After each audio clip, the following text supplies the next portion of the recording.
back to our conversation of the day, couples that work together. Is this even possible? And if so, how exactly does it work? Well, to help us understand this conversation better and the intricacies of the same, in studio, Grace Kariuki, who is a psychologist but also a family therapist, George and Karemi Kagwe joining us virtually, who are content creators, Paul and Mary Gitari, who are PR practitioners, David and Rugoro Siyenyi coming virtually to us right here in Kenya. And across the borders, we are also joined by Matthew and Eleanor Nabuiso, who will be joining us from the 8 o'clock hour all the way from Uganda. Thank you all for joining us on this conversation. And I'll start off with you, Grace. Is it advisable to even work if you actually are in a relationship or married?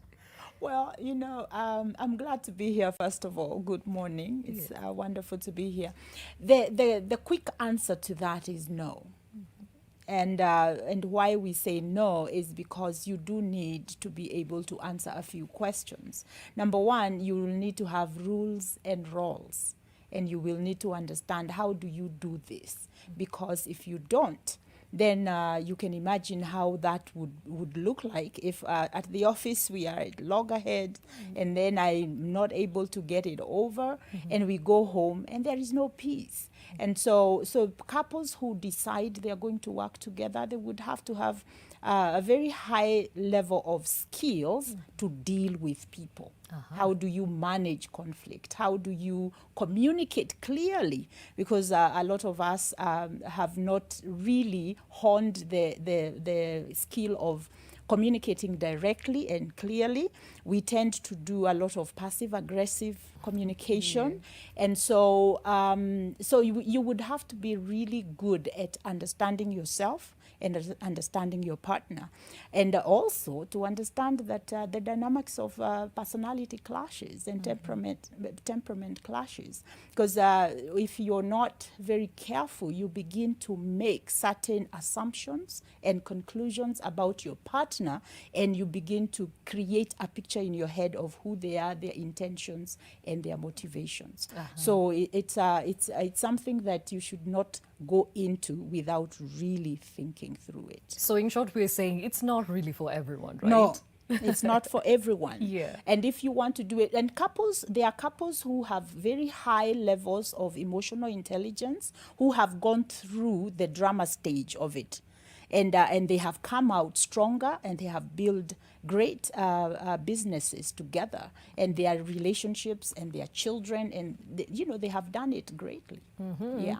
Okay, let's hear from these couples. Karemi and George Kagwe, you guys have been working together for a while, content creating.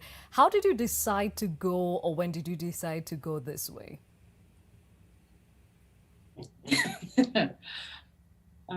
Go. Ladies first. Okay, so thank you so much for the question. It was out of necessity. So we had come to a point where I was working in a different business. She was working on her own self as well and doing something different. And I shut down the business, and she also was not doing the same thing. And so we just decided to be working from home. That was about 1.5 years ago, 1.5 years ago. And yeah, so it was out of necessity in terms of looking for labor. So I was sourcing for labor for the entertainment pieces that I do. And instead of employing someone, I decided to employ my spouse.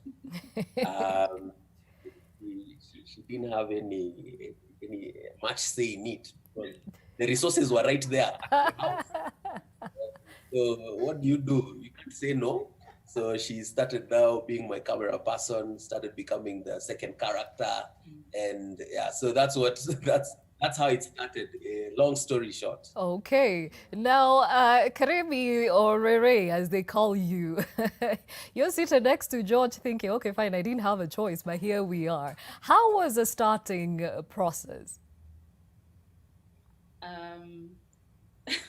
Honestly, it was difficult because, like he explained, it's not something that we had more or less planned to do, but basically life happened, and So because he's really passionate about content creation and, you know, entertainment, so it didn't come naturally to me.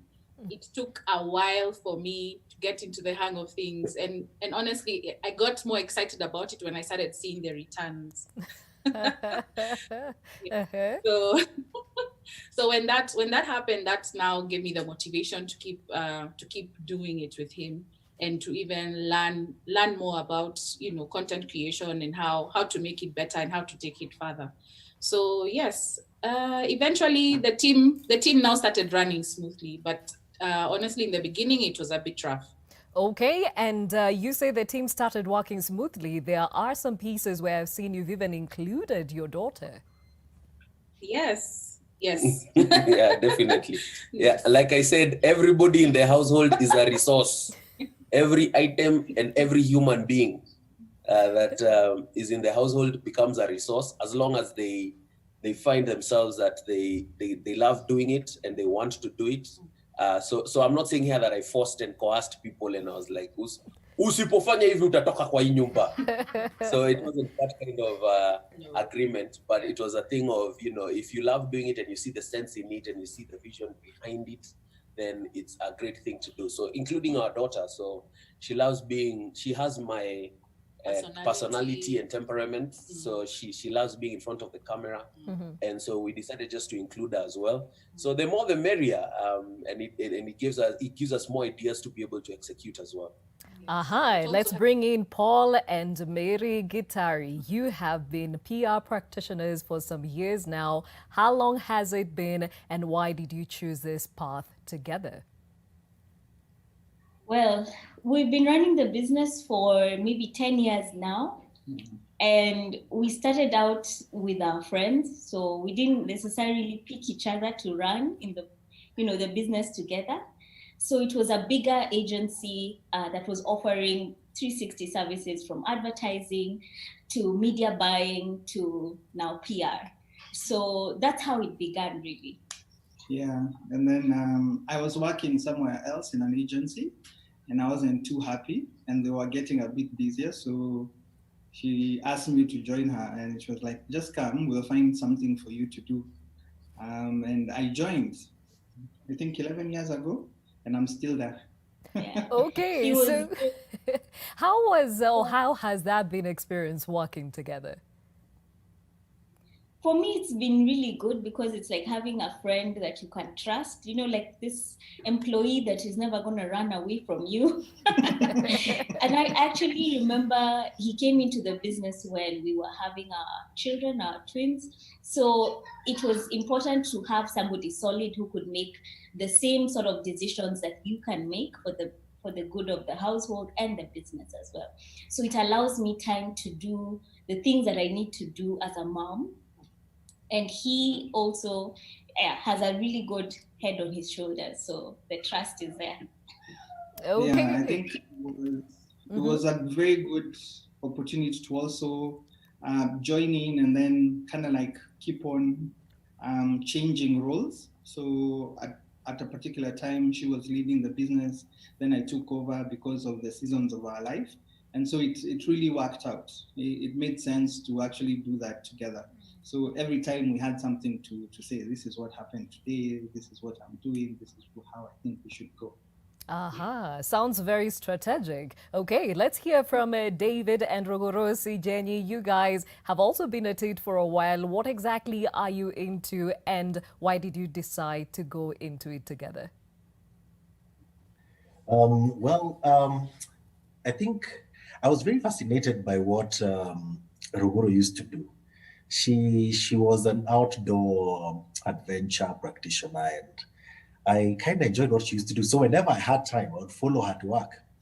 And that's kind of how it started. But we didn't immediately start working together until much later, after encouragement by some of our friends. I remember Angie Morenga of Just Angie kept telling us, you guys need to work together. And it's not until a few years ago and we started working together. And it's been interesting since. Yeah, but, the story goes the same as the Kagwes. I needed someone to help me with work. Excuse me. muscle to be precise. Yeah, and he was there, so he came along. Okay, and him, okay, following you to work, helping you out. At some point, did you think, I think we need to see less of you? You know, the good thing about our line of work is that you're not at work every day, Monday to Sunday. So even when you would work together, it's not that, it was every day we are seeing each other morning to evening. And at the time, he's always had different jobs. So he'll come with me on Saturday, he'll come with me different times. So we don't work in an office on a day-to-day basis. So that kind of, I guess, it makes the difference in terms of, in fact, in any case, because of the kids, sometimes it just feels like it's nice to go away alone. As opposed to, yeah. Okay, now before we get 5 years. Yes, David? It was not until 5 years when we actually moved into training together, when I went into training. Before that, it was just her doing the training. And for me, it was a work break, of course, while I was also building my relationship. And today we work together and we enjoy the benefits of that. Now, I love the way you all are looking at each other with such affirmation and smiles on your face, but we all know there's been a drama phase. Now, before we get to it, Grace, you talked about emotional intelligence. Elaborate on this and why it is so important when a couple decides to work together. Now, the whole thing about emotional intelligence is become very self-aware. Know who you are, understand your vulnerabilities, understand your thresholds, understand your strengths and celebrate them. And then the other thing is that you learn how to manage your emotions, manage your feelings, manage your whatever it is that you're going through, how you're triggered, what are your triggers, where emotions, negative emotions come on. How do you manage that? How do you manage your excitement? You know, when you win that, when you have won that deal and you have all this money, how do you manage that? Because that can be a problem in your relationship. And then number 3, you want to learn the other person. You know, are you socially aware? Do you know who this person is? Do you know their values? Do you understand their beliefs? Do you know your differences? Do you appreciate those differences? Do you appreciate their strengths? So understand the other person. And one of the things that I'm very passionate about is to be able to understand how the other person experiences you. It is not enough just to know them, but you also need to know how they feel about you, how they experience you. In that interaction, how did they come out of that interaction? Did they feel empowered? Did they feel put down? What did they feel? Did they feel encouraged and inspired? In emotional intelligence, we also talk about when you are you're communicating with people and when you are interacting with people, you need to inspire them and influence them. Now, couples working together, you can imagine, you don't want to be demanding for somebody to do anything. You want to influence them, let them own it and walk with you. So if you do those 3 things, then you are going to have a healthy interpersonal interaction with a person. And then the other thing that you're going to have is common goals. We know very well in married couples and couples who are successful, one of the things that they do well is to agree. Even when they disagree, they are agreeable. So they don't disrespect each other. They don't do the character assassination. They are not personal. They don't get personal with each other. They stay on what is on the table, and they offer respect and acceptance even when there is a conflict. So emotional intelligence is so important because then it leads to what we call relational intelligence. Now I know how to deal with people. I'm listening, but I'm listening with my heart and I'm hearing where you are coming from. Yeah. Okay, so George and Karemi Kagwe, it started off as a necessity and now you're into it. These rough waters, describe them, Karemi. Well, for us, not only when this is something we experience even when we got married, the differences in our personalities. When George needs to get something done, he's very, what's the word? His personality type is choleric.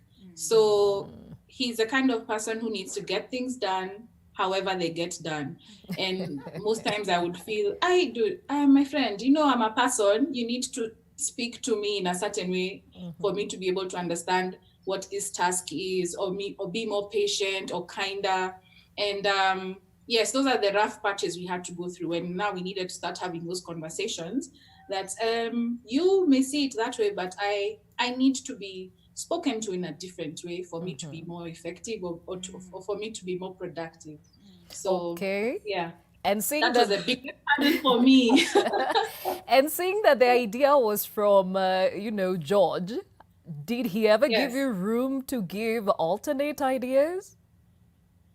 Alternate ideas in terms of Like improve the idea, say this I don't think would work, maybe we should try this?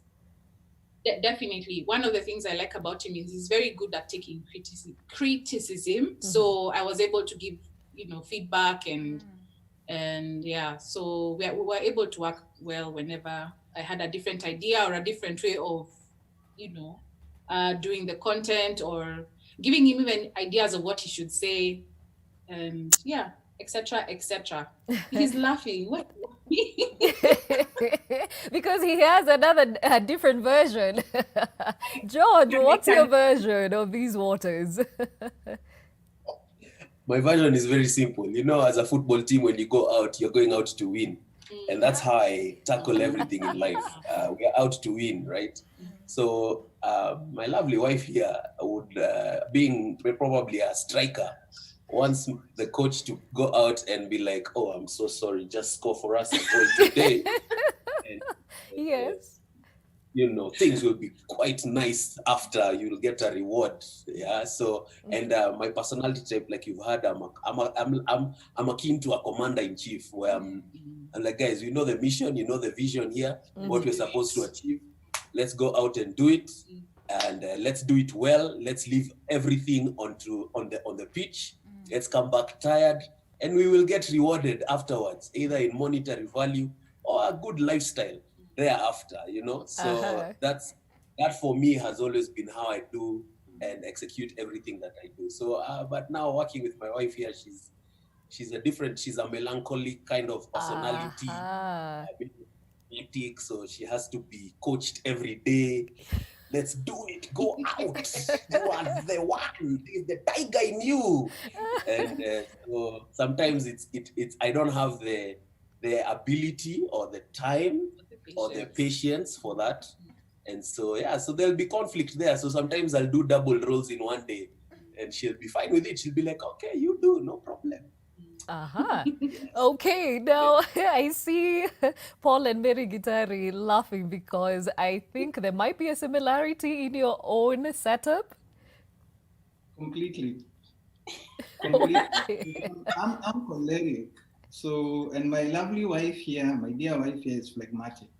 So I'm always like, let's go and get it done. What is it? We have to. There are things we need to get done. Like today, like, let's finish this.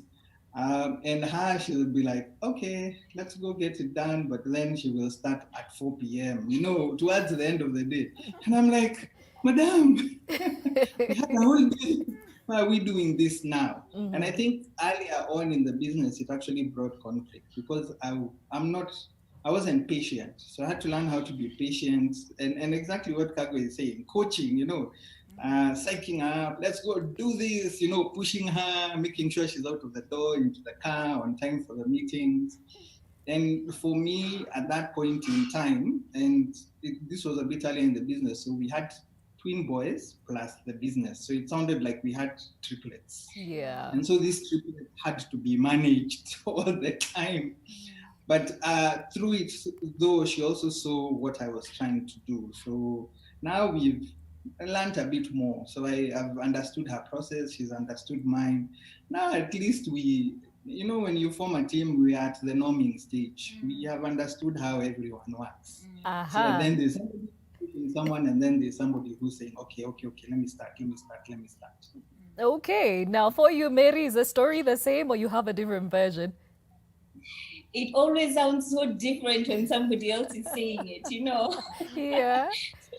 Your spouse. But I think, to be honest, a lot of my success is anchored on how much support I receive from the home front. And I always, sometimes you get into those meetings that just put you down in the dumps, or you lose a client, or you have a really bad day. And just knowing that somebody is there to pull you up back into position, into the striker position, it's really important. Sometimes you may not appreciate it at that point, but you find that when you look back, you're really grateful that you have somebody in your corner who's always cheering for you and wants the very best for you, for your home, for the business. So yeah. Okay, let's bring in David and Rogoro. Has it always been easy, even though you're not in each other's faces all the time? Or have you had those times where you're leaving the house and you look at the other person for usinifuate?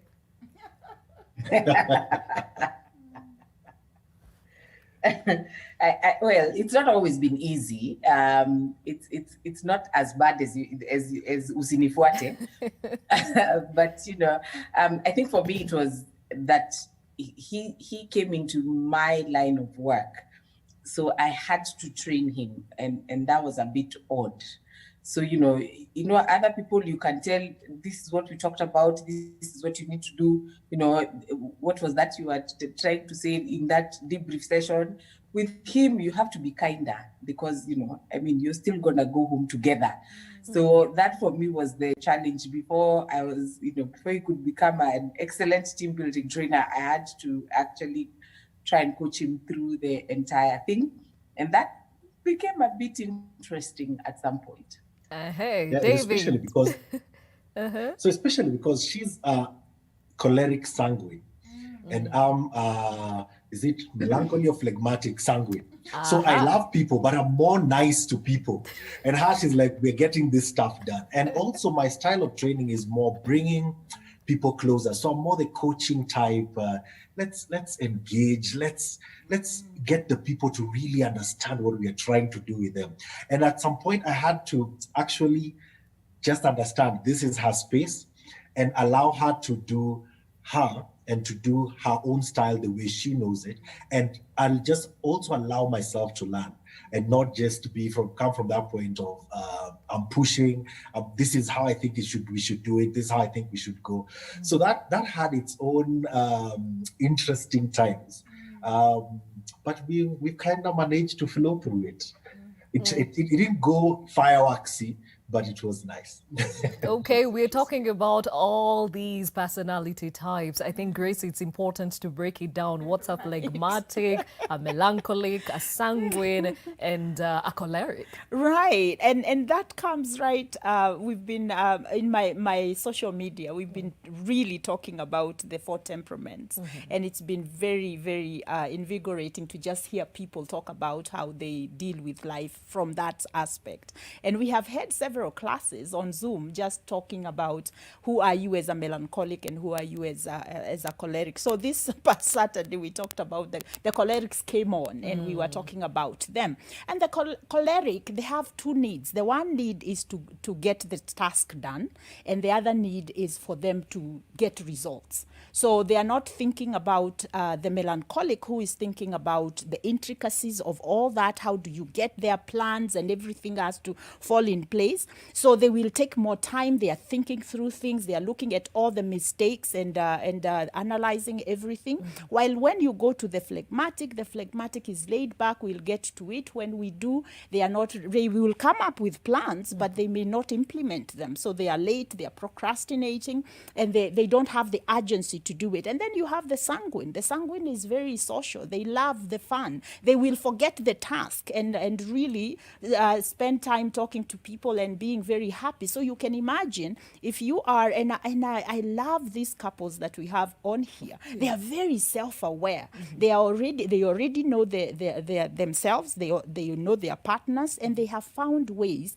to negotiate and to work together and to agree and to be able to celebrate the strengths. I love the way David said that he is willing for his wife to train him, and these are the things that a lot of our couples are struggling with. So this temperament temperaments are very important for us to know. Not so that we can say, this is the way I am, you just have to deal with me.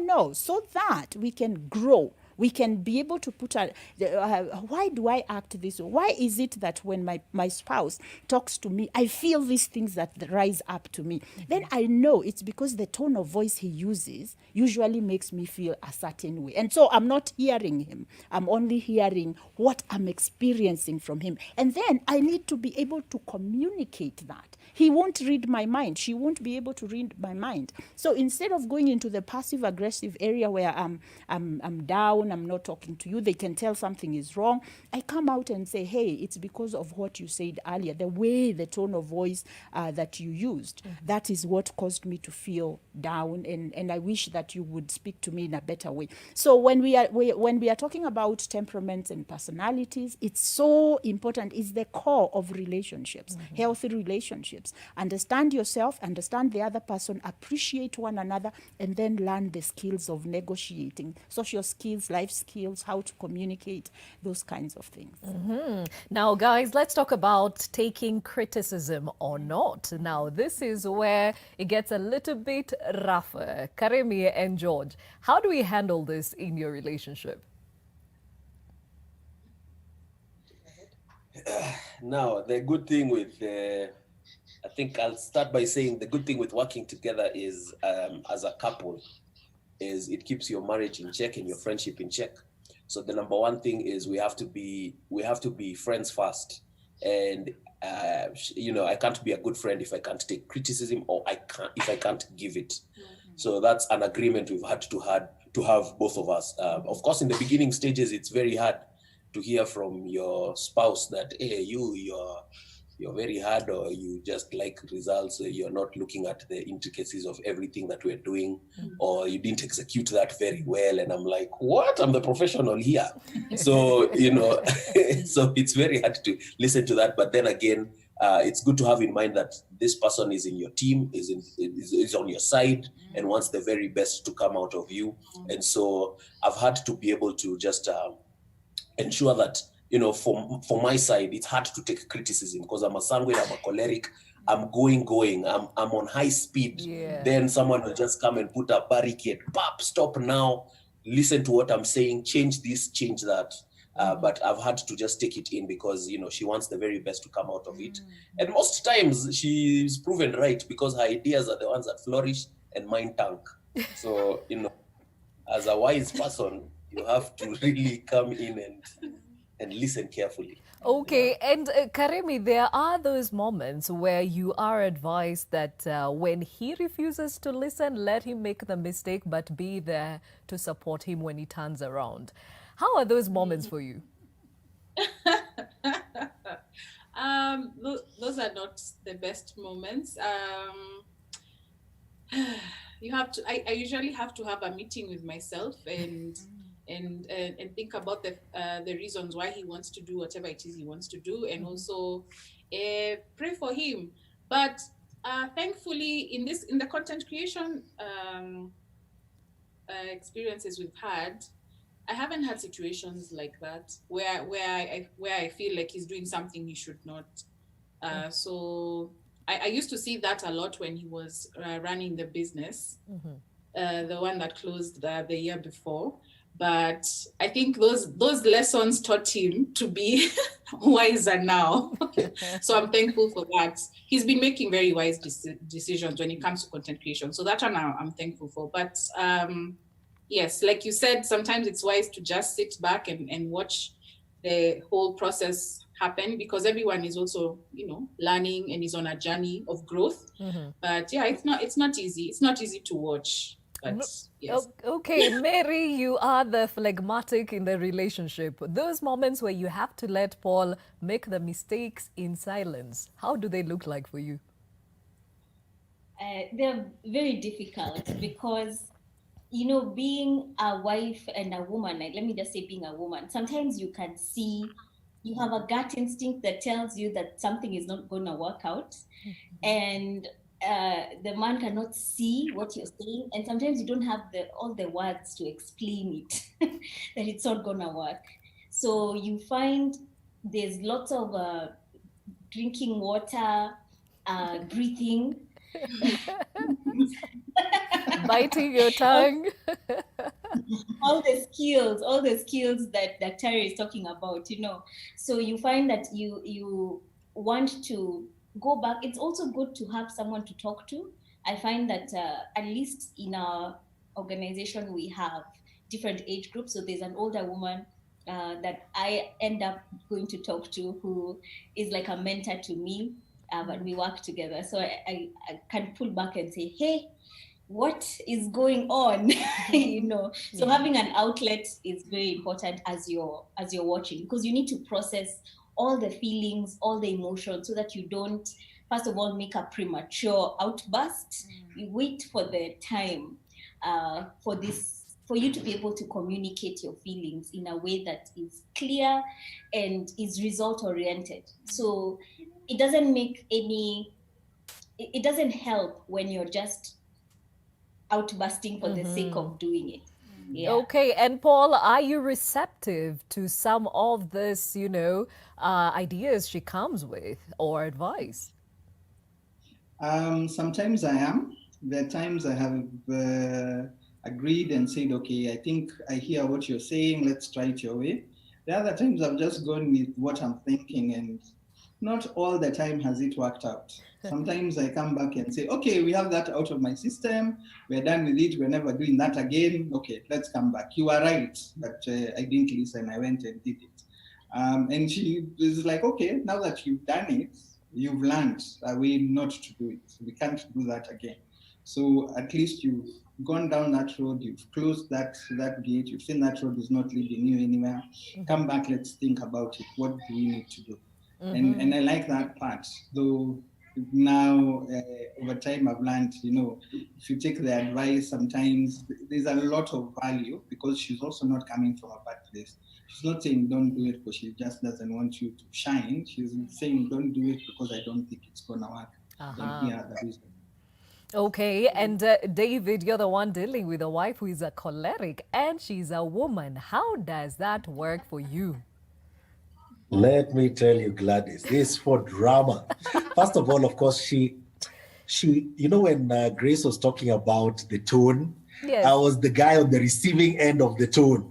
I'm like, for real? As in, and then being a phlegmatic, I would go like, okay, I'm sure she's coming from somewhere. So let me see how we can make that work.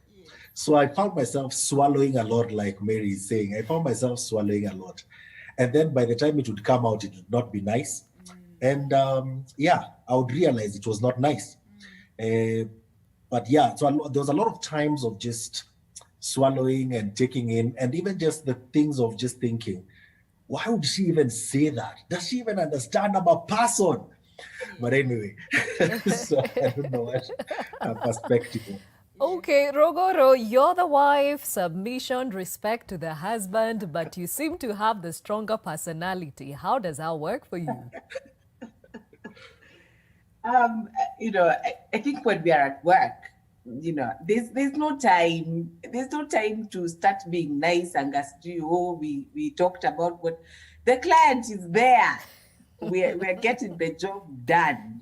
So I think sometimes in katika ile harakati of getting the job done, sometimes you just think, let's get this done, let's do this, let's that. The tone might be not very nice. So we'll apologize at home after we've sorted the client. Oh, wow. I love the fact that everybody's talking about their experiences and how they have learned to deal with the same. And Grace, something that Mary mentioned, the importance of having an outlet. Yes. Talk about that. Right. Self-care will have to be priority. And because you need to be able to be a healthy person yourself, one of the signs that you're not a very healthy person is when you your happiness depends on this person that you're with. Your spouse is your world. If you're not feeling loved, then you get yourself, if there is a conflict, then you get yourself into the dumps. He doesn't love me, she doesn't love me, she doesn't care about me. So you need to be able to find someone else or another source of social support, so where you can vent. When I was listening to Mary, I thought about what she said, the goal of the outburst. What is it for? Are you venting or are you trying to look for a solution? So that now if you're looking for a solution, you cannot outburst, because you won't, people will be hearing your outburst, they won't be hearing the things that you are actually talking about. So you want to have self-care, take care of yourself. So if things like David said, unanyamazia tu, you are a flag. If you're a flag, unanyamazia tu. So it is good for you to have a place where you are able to outlet, and usually that is another person who can listen to you. We are beings who like to communicate and who like to be accepted. So if I have been with my spouse and I have felt rejection because of the way they talked to me, I need to have a safe space where I normally go and talk. Me, I'm a phlegmatic melancholic. So I'm not very open to people, but I have a journal. That is my place. That is the place I go to be able to process what I'm feeling. But then I have had to learn how to communicate that to the person who made me feel that. So I need to go process it first, because first of all, I am very aroused when they are doing that. So I'm feeling afraid. So I feel afraid. But you see, the choleric and the sanguine will not feel afraid. They will feel defensive, you see. So me, I'm not, because I'm feeling afraid, I will want to hide. But the choleric, when they feel triggered, when they feel attacked, they will want to fight back. They want to take back the control they feel they have lost. Understanding this about ourselves is very important, so that I can listen, and I will say, I'll be in a position where I can be able to say, Han, I hear you, and I hear where you are coming from. Right now, I need a break. I need to go into my own space. So if I walk away, please, I'm not protesting.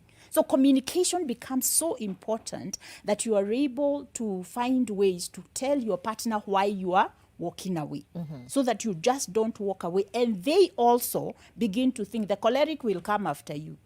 You dare to walk away from me? Yeah. We are talking about this thing. We need to fix it right now. And so the choleric also, to be able to respect that the phlegmatic, melancholic, that line of the temperaments, they will need time. They need to process what's going on. Now, the phlegmatic will need to learn how to process, but then to come back and communicate. And not take too long. And not take too long. Yeah. And then the choleric, as I'm listening, the choleric also needs to know how to repair.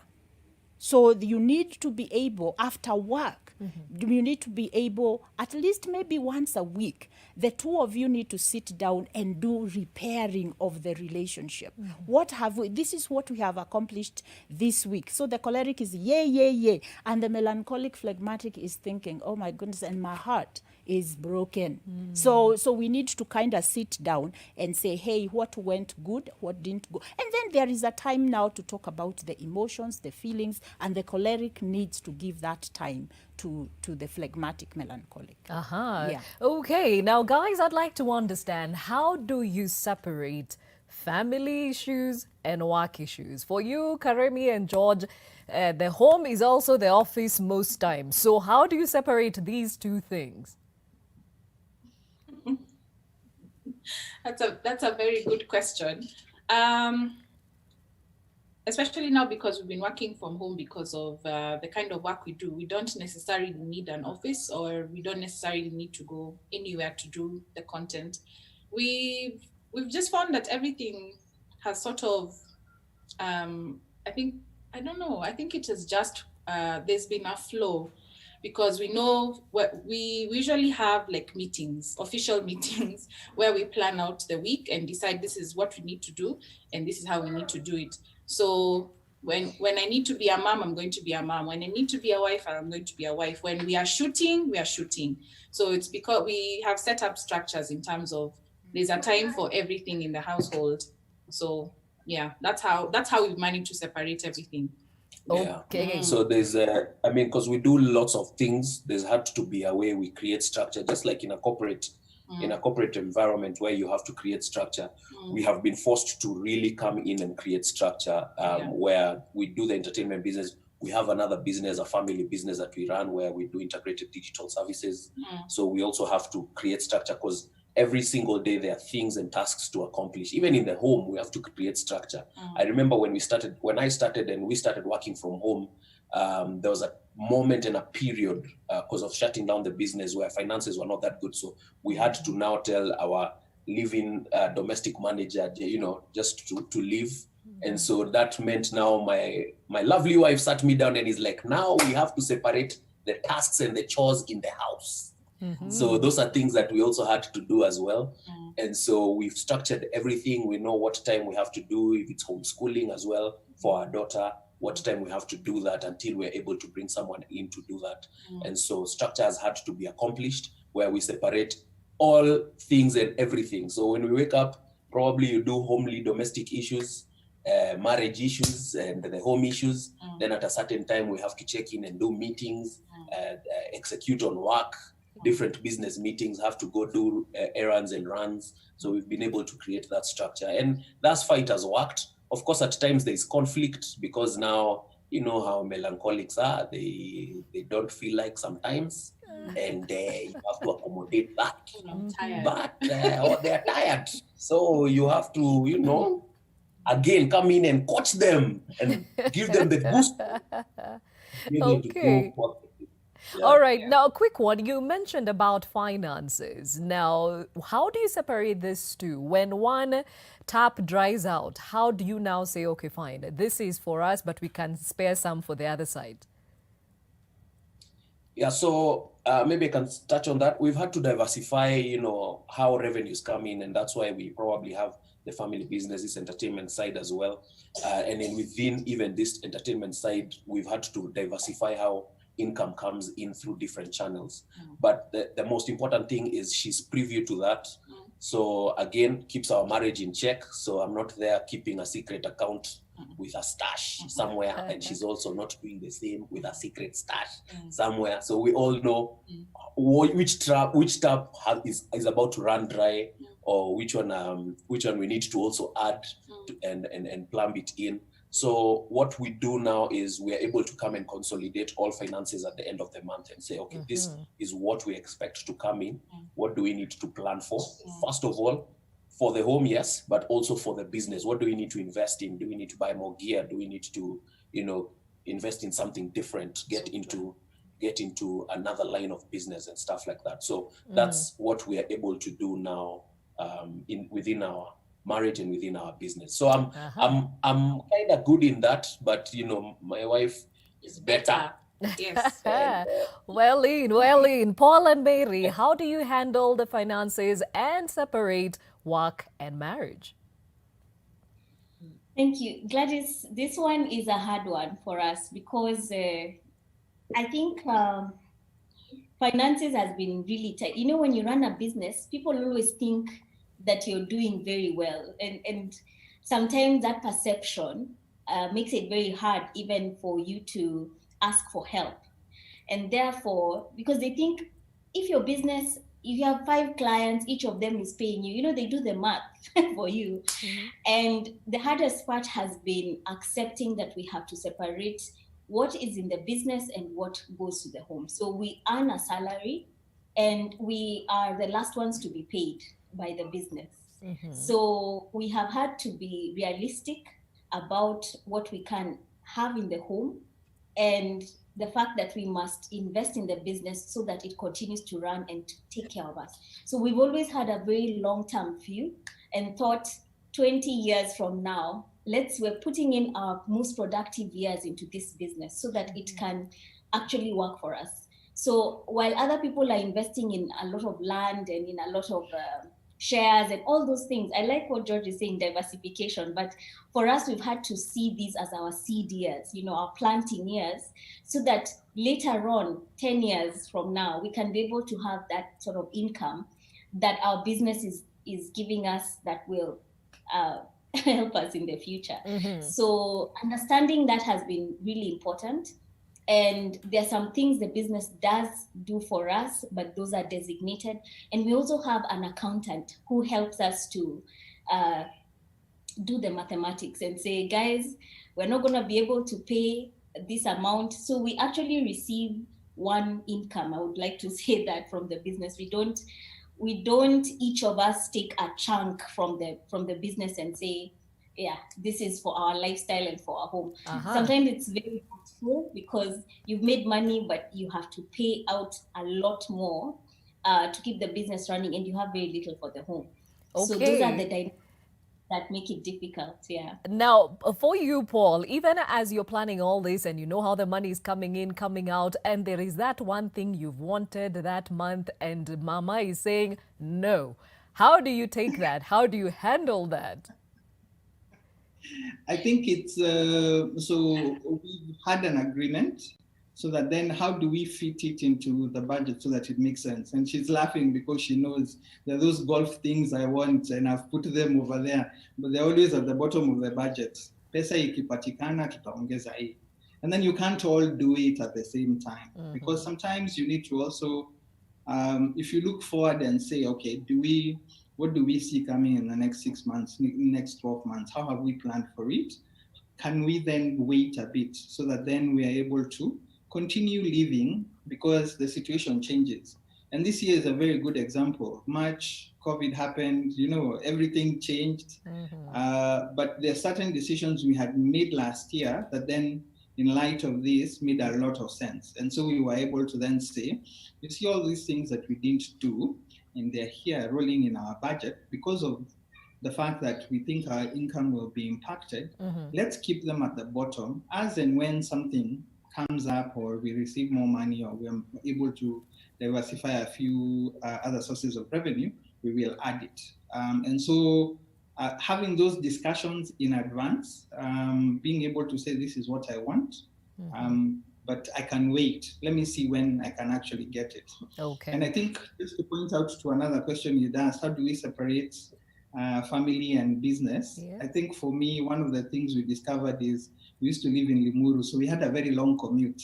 That commute just finished all the business. So by the time you got home, it was family. So now we use the commute as a way of getting out of the office. By the time you drive down Thika Road, because we live down Thika Road, you finished with what you're doing in business, and now you're on family time.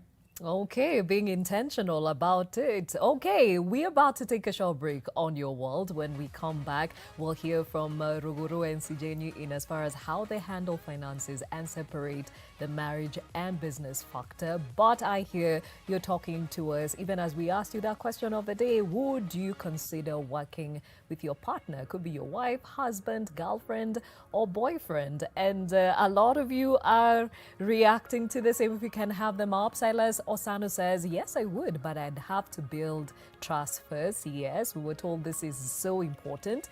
Halton Moibale says, no, never. She can do hers and I do mine. Okay, clearly you are not the kind of things it can work. Kisio says, yes, but things need to be considered. I hear you, Kisio. Hassan says, yes, except a girlfriend. Well, I guess there's a criteria of who you can do these things with. Eric Okari says, already doing it. Why not? There is somebody who's already bought to it. Patrick Moturi says, I won't dare to work together with my wife because in a situation where I serve a customer the opposite gender, she will start questioning me. Ni nini mnatongozana na huyu mama? And imagine is a young lady who is bargaining, but due to jealousy, your wife ameitwa mama. Again, personalities matter. Kiprono says, no, we can just help each other with ideas and even help with financial aid, but not as business partners. Kila mtu anajijua.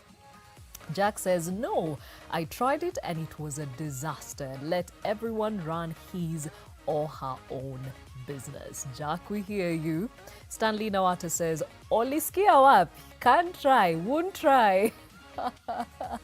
Stanley, we hear you. Samuel Virie says, life happens. Experience has taught me not to be so rigid on some things. Yeah, at times, some things you say no to, you might just have to change your mind. Moses Momburi says, yes, currently working together, and so far, so good, no problem. Bogi says, yeah, if they had good business minds, why not? We hear you.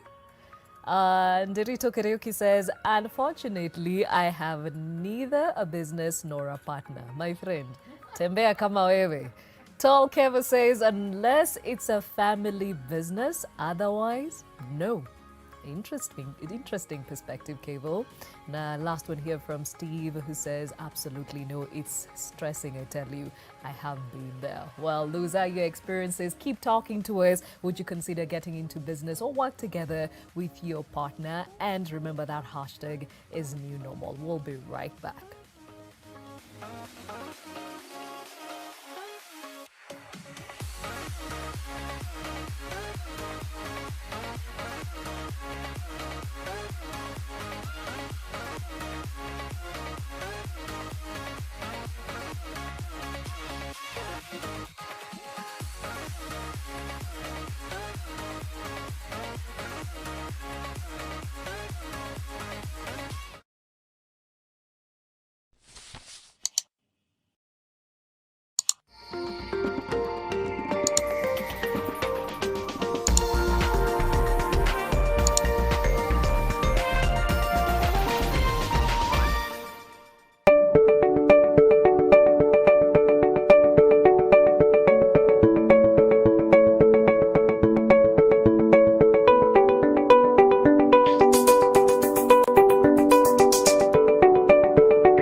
You have been chosen to come here because you are the best journalism students in Kenya. If your content is not interesting to look at, don't waste my time.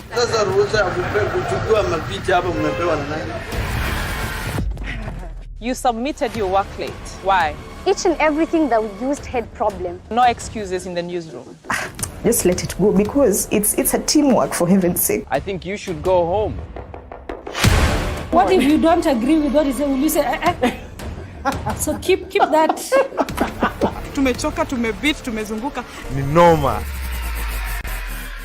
Did you know there's a laundry bar soap that can help save you time, water, and money? You save by not having to use multiple products. And you only rinse once. For a laundry soap that can help save you time, water, and money, try Whitewash Extra.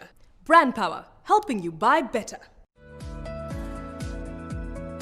As we take personal responsibility and adhere to all government regulations and guidelines in relation to coronavirus, may we remember that God is faithful. He will not allow us to be pressed, crushed, and perplexed by the epidemic to a point of total destruction.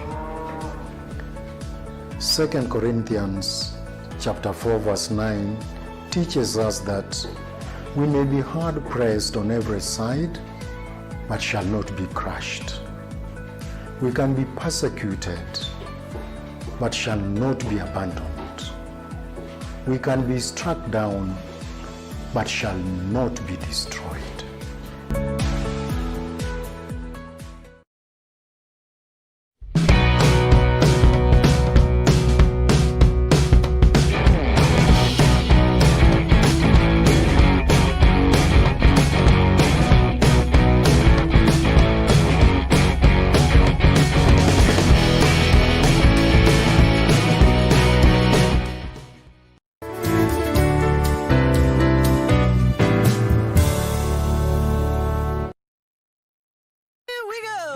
It's time to kickstart your smart and give your brain a mega boost with DSTV.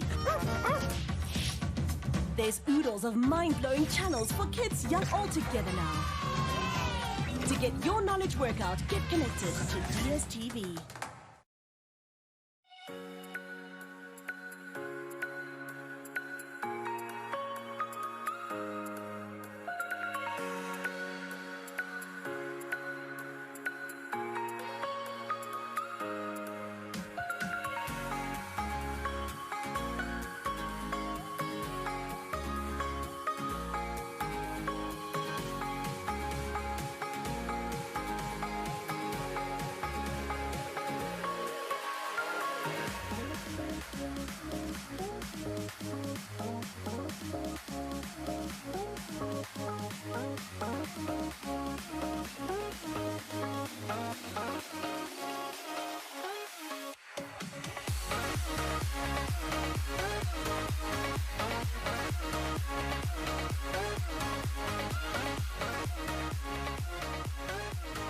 Thank you for staying with Your World. My name is Gladys Gashanja. As we talk about couples who work together, learning lessons for many of them, even as we hear their experiences right here this morning, and as we also get counsel from Grace Kariuki, who is a psychologist and also a family therapist. And before we went to break, I mentioned I'd like to hear from the Sijenis how you deal with finances and how you separate marriage and work.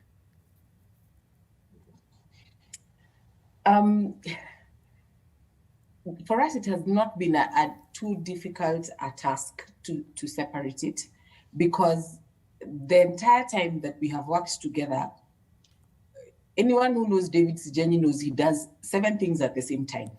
So, so the entire time that we've been working together, it's always been, we've worked together when I needed him to help me with some work. Or if we had a project together, which has happened before, we pitched for projects together. But because of how many other things he does, it almost seems like it's just one of those things that we need to do in the course of the day. And then one of the things that we try and do is we try and work and not work in the evening. So like when we get home, not work in the evening.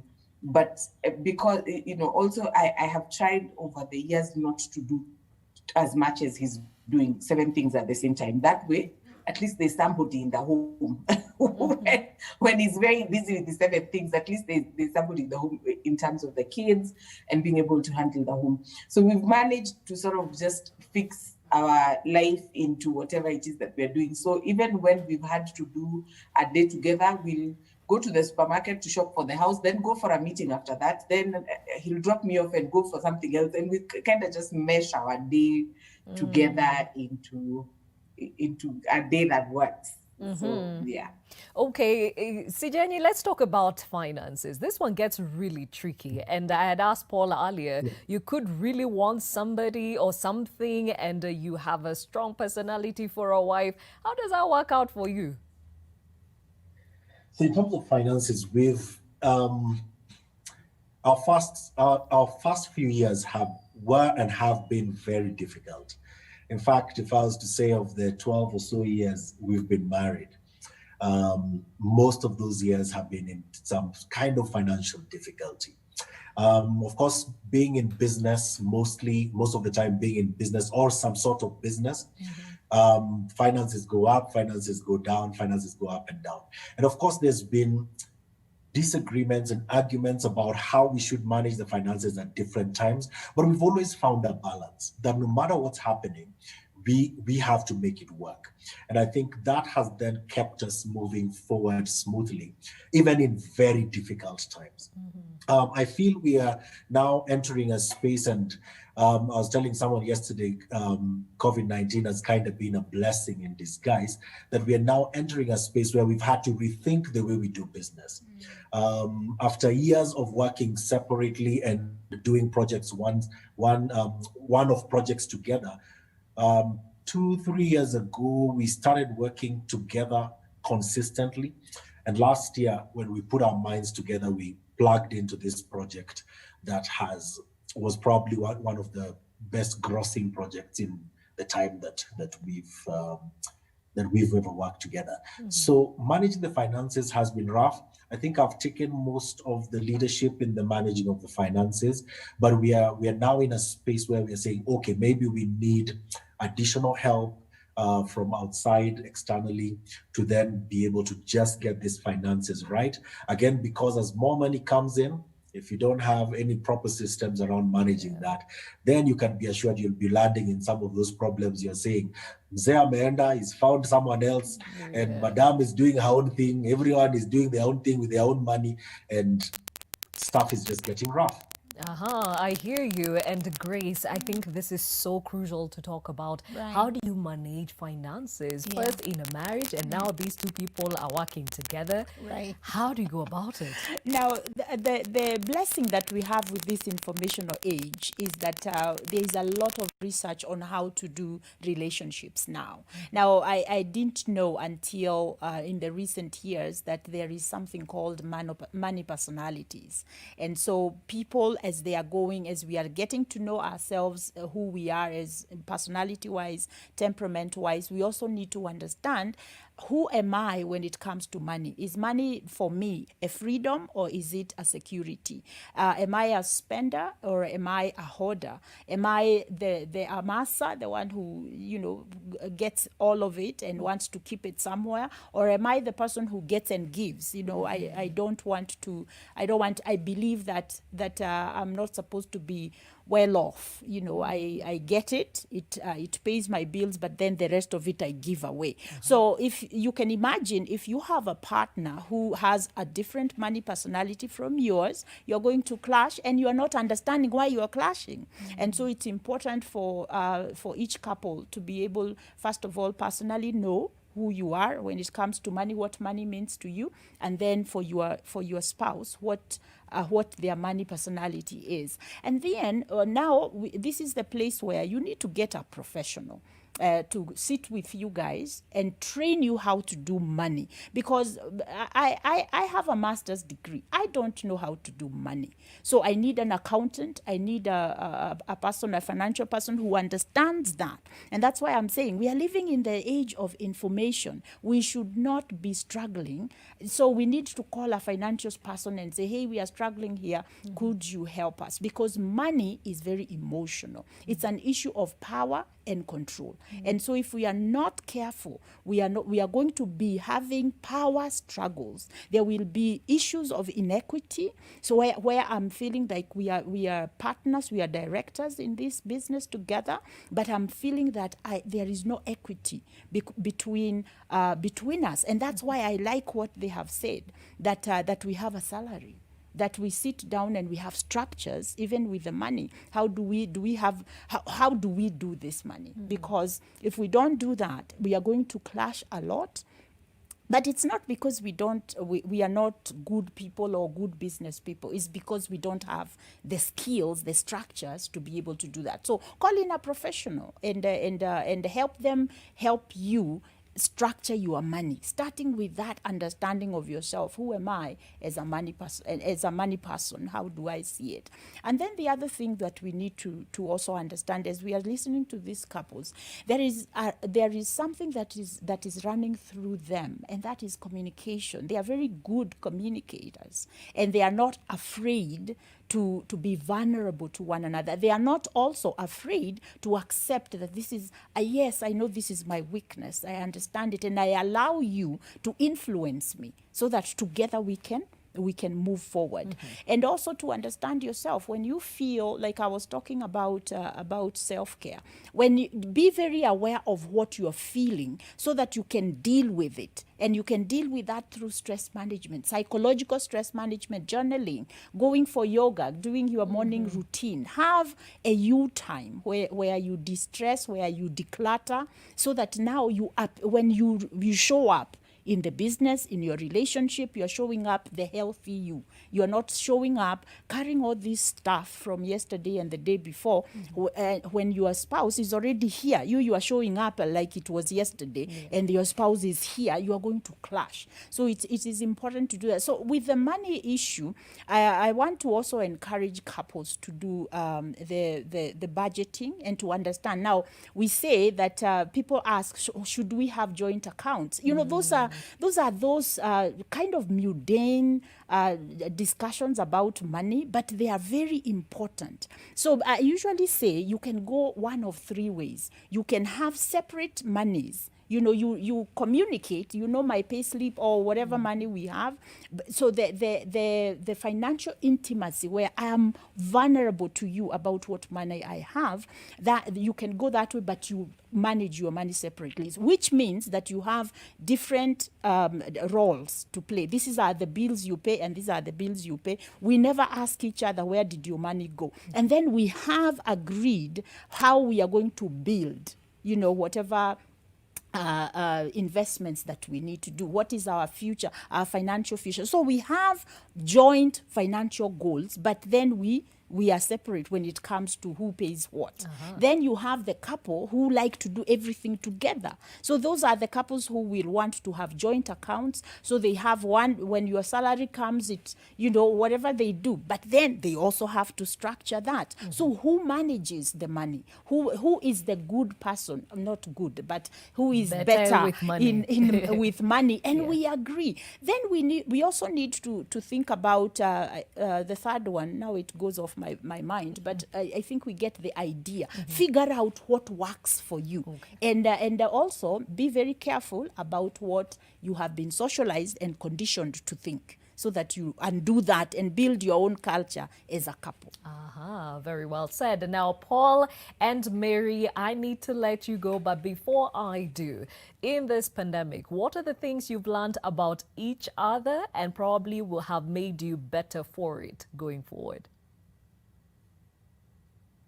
Okay, so the one thing I've learned about my husband, Mr. Gitari here, is that he can be very homebound. What I mean by that is he was very, when we said we are COVID, when the president issued out all the rules and everything, the restrictions, I was willing to continue going to work, and I was like, let's go see our parents. And he was like, no, we have been given instructions. We are staying in the house. We are not going anywhere. We are going with masks. This is the sanitizer. I was like, what? So I had to be put in check. And I learned that he's actually very, he was doing this because he cared about our family. And he stayed home. He worked with the children.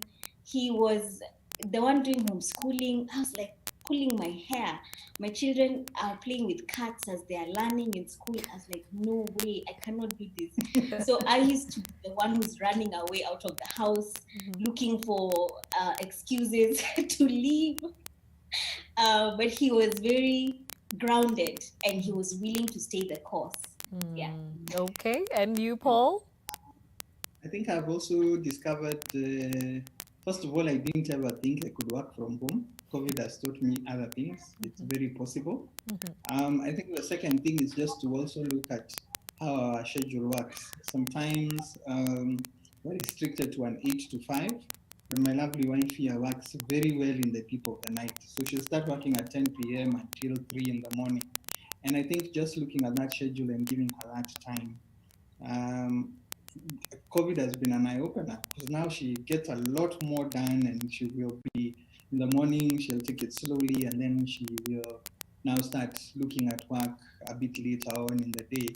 But it helps her also go with her process, so that she's able to then have a very clear mind and set time that she can actually work. And then managing our 3 boys who are very excited. Sometimes just going outside to play football with them in the middle of the day, so that then they have a bit of exercise, a bit of fresh air. And then when they come back, we all get back to work, and they get back to their schoolwork. Indeed, practice does make perfect. You seem to have found your way, Paul and Mary Gitari, who are PR practitioners. Thank you for your time and being candid about your marriage, or rather, marriage and working together and your life together. Thank you and have a wonderful day. Now, I'll cross over to George and Karimi. How do you handle, or how have you been able to handle this season, and what has it brought out of the two of you that you are better for it? For us, I think it's been what COVID brought was a form of vindication, because by the time COVID had come, for 1 year we had been working from home. We had been toying around with the whole idea of having to homeschool our daughter. I mean, every time we used to take her to school, we were like, man, can't we just do something different? The world is changing. Having been in the digital space for the past 6-7 years as well, we could see how everything has just changed. So what COVID did is just, it reinforced some of the principles and values that we had already started practicing way before. Of course, now, because we couldn't get out of the house and go places, see relatives, see family members, do business meetings. I'm an extrovert, so being kept in one space for me was a bit too much. I had to find spaces of sneaking out and going for a drive here or there. So as an extrovert, but what it did for us is just it reinforced that we were on the right track. We were just talking to Paul and Mary before during the break, and we were telling them how last year when we were working from home, it seemed so weird, and we looked like we felt like we were losers because where we used to live, everybody used to go to work. We would drop our child in school and come back home and work from home. And when you meet people and you talk to them, oh no, we just work from home and stuff, you look like a loser because they're out there going to hunt, to gather and hunt and dragons. And us, we are slaying dragons in our home, minute dragons in our home. And so, I mean, when this whole pandemic came through, everybody started now turning to us and asking us, how have you been doing it? How do you do it? How have you been working from home? Are you still thinking of doing homeschooling and stuff like that? So for us, it has given us more ideas. It gave us even more creative ideas to execute in terms of just entertaining people during this period. And from my perspective, that's what really COVID brought for us guys. Okay, Rogoro and David Sijenyi, what has this season brought forth? Well, I think this season has helped us understand each other better and what our strengths are with regard to work and even in the home. I know because I left the home a lot, I didn't appreciate just how much is required to be done in the home. And so for me, I think this season really opened my eyes to Rogoro's strengths, but also it really brought us close into finding how the jigsaw fits. So I realized I'm more the getter, to use George's words, I'm more the hunter.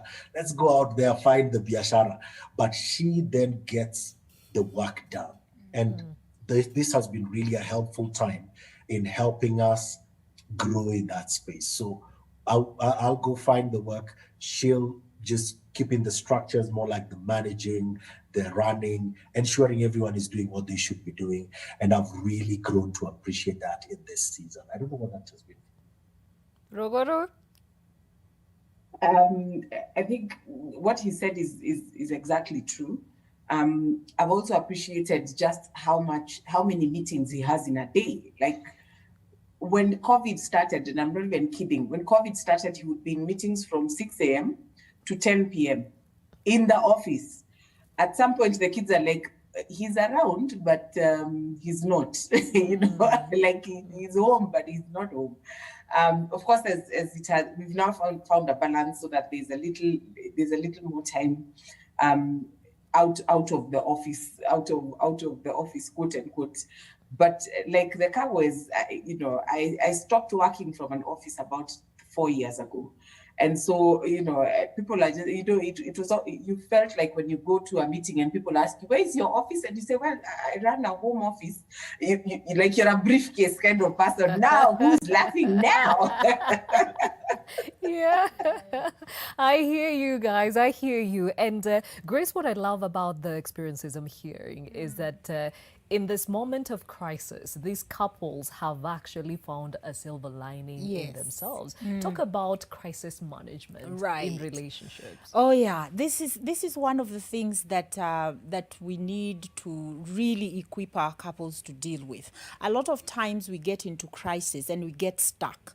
What we need to understand, that stuckness is a grief process. What happens is that something has changed. I wasn't expecting it to happen, and so I get stuck in the shock of it, and I get myself into the anger space where I'm angry about this change. Now I'm not able to do, and I get paralyzed by that anger, and I begin to even bargain about I start to romanticize about yesterday, but yesterday is gone. We are in a new space. And so I need to grieve this. I need to go into that depressed mode, but I need to get out of it, accept this is what it is, and begin to adjust and to advance. So the adjustment is where I'm saying, okay, it's gone. It's no longer there. I have to work from home. I cannot go to work anymore. So what is the new strategy? So I move from the grief which is what paralyzes us. And then I become cognizant of the fact that I have no control.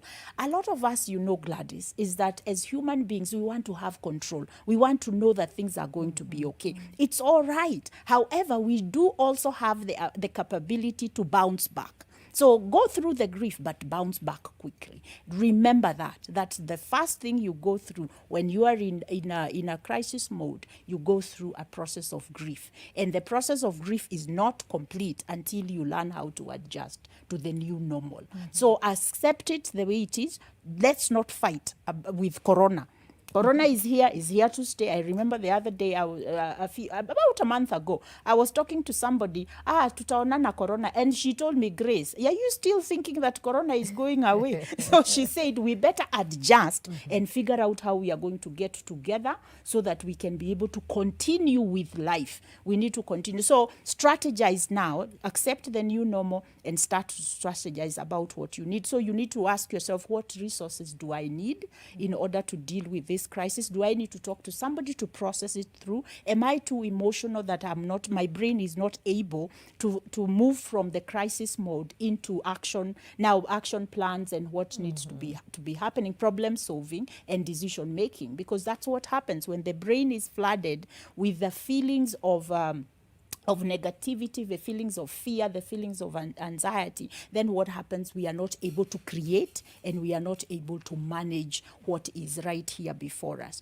So that is how I would really encourage couples to work with crisis, is manage it by accepting it and then beginning immediately to start to problem solve and to look for the resources that you need. And if you find yourself going at each other? Well, seek outside help. That's what I'm talking about now resources. Yes. So if you cannot agree, then look for a professional. Now we have so many counselors. Look for a professional and say, hey, it doesn't mean that you can't fix the problem. It means that we are a community, that you need a resource outside of yourself so that you can be able to see it in an objective way. At that point, you are too flooded with emotions to be able to be objective. That is the way the brain works.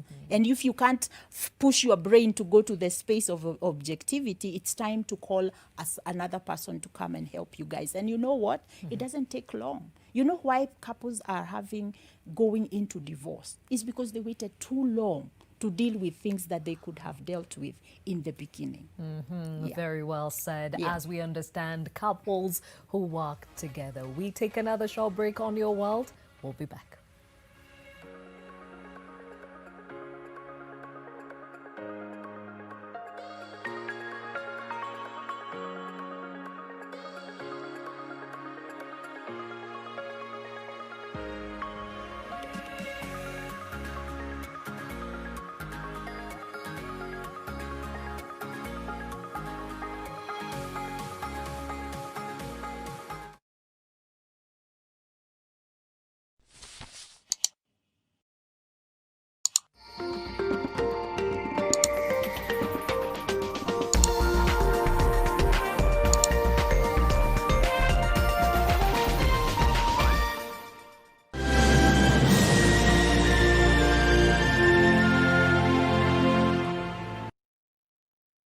Heaviness and a burning inside, it could be heartburn.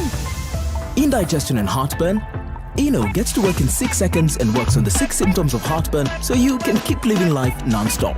Eno, fight heartburn and indigestion fast.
Molfix. Let's see what they're developing right now.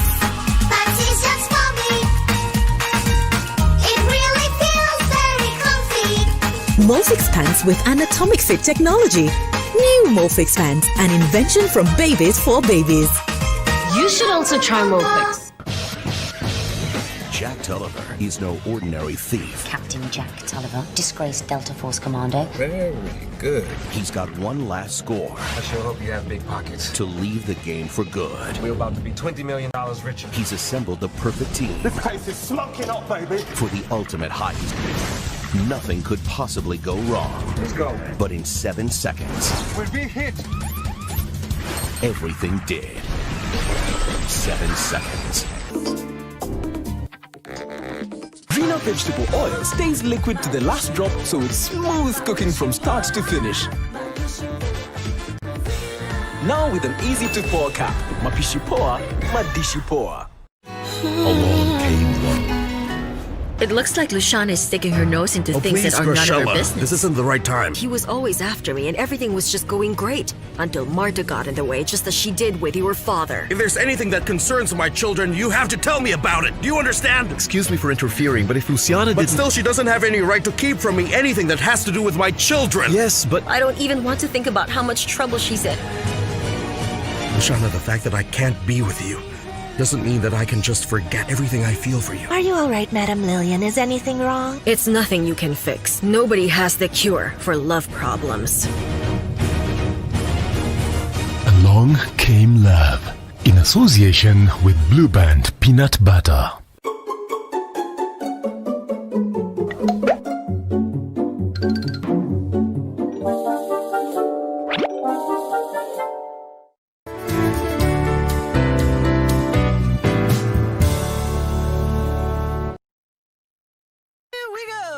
It's time to kickstart your smart and give your brain a mega boost with DSTV. There's oodles of mind-blowing channels for kids young all together now. To get your knowledge workout, get connected to DSTV.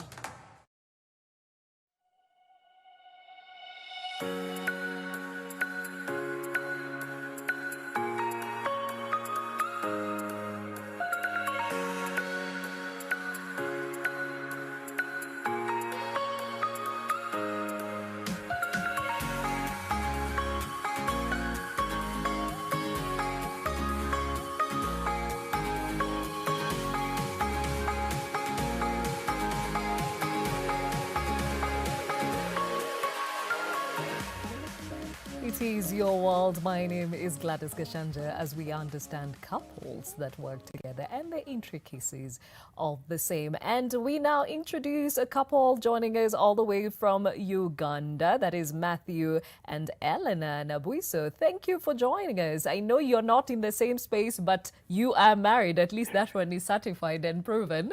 Yeah, we are still married. Okay.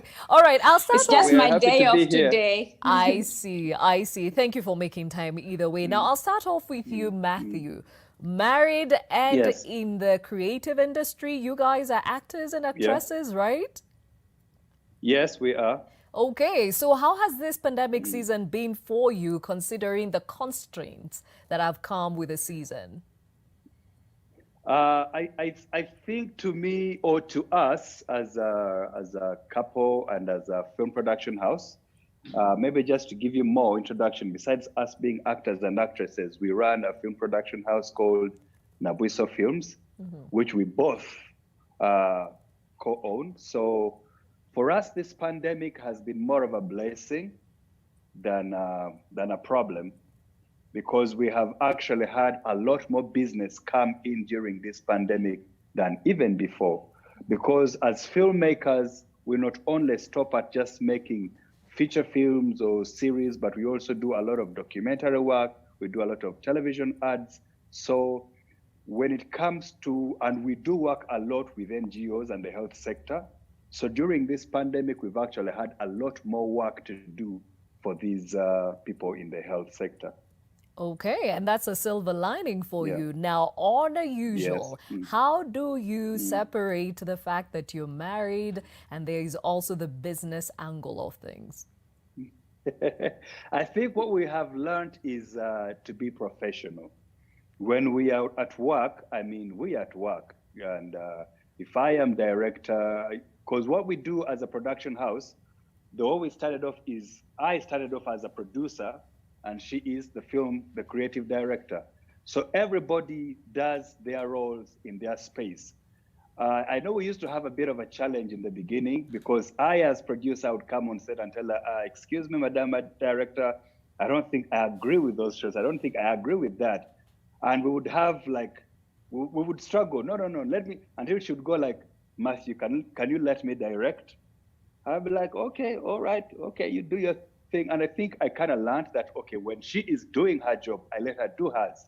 If I have a comment to make, when we get back home in the evening, I'll comment and say, I didn't kind of sit well with this. What do you think? Then we actually have a good discussion about it. And yeah, we keep it professional at work. If we have personal differences, we settle them at home. Let's hear from the wife. Eleanor, is that your perspective? Yes, it is actually, because I think we kind of decided that when we leave the house, now it's professional. We are colleagues. Even in the meetings, we introduce ourselves as colleagues. And when we are home, it's husband and wife. So we kind of keep it professional and we keep out of each other's spaces so we can get to work. Okay, and if you own the same company, you do the same work, how do you keep each other out of each other's spaces? See, we kind of, yes, we co-own the company, but we have like different roles in the company as well. Yes, we're both directors and CEOs or whatever. But then when we get to set, he's either producer, I'm director, he's either director or I'm producer. So we kind of have a protocol observed kind of rule. You do your thing, I'll do my thing and keep out of my space. If we have to get together, it could be over lunch or tea break or when you're going home in the car. Now, there are some matters that need urgent, urgent meetings about or discussions about. How do you handle that? It can't be like that urgent if we're both working on set. Eleanor, I'm talking about like you're on set, you're working on set, something needs to be discussed, you can't wait until you get home. How do you now criticize your partner? If it's not going to affect his workspace as director, then I'll say, excuse me, it's kind of urgent, we need to talk. And then we'll actually step off and then go discuss it until we're done with it. If it's not too urgent and I know it's going to disorganize him at work, then I'll wait until work is done. Then we can kind of meet on our way home or something. But if it's really, really urgent, we step away and talk about it and get done with it. And for you, Matthew, as a guy, and of course there's an ego involved, you've been criticized and she has put her foot down about something and you don't like it. How do you handle it? I think I've learned as a person to be calm and understand people. So even if it wasn't my wife, even if it was somebody else, but I've learned to be calm in situations like that. So I calm down, I cool off, and then I find the appropriate time to address it. Because you see, if you just go throwing tempers in the moment, you might say something that you will forever regret. So I try to control myself as much as possible and do it the right way at the right time. And I think this is a question I need to throw to the other couples. George and Kariuki, you are human beings and there are times where the other person just, steps on your toe a different way. How do you handle that?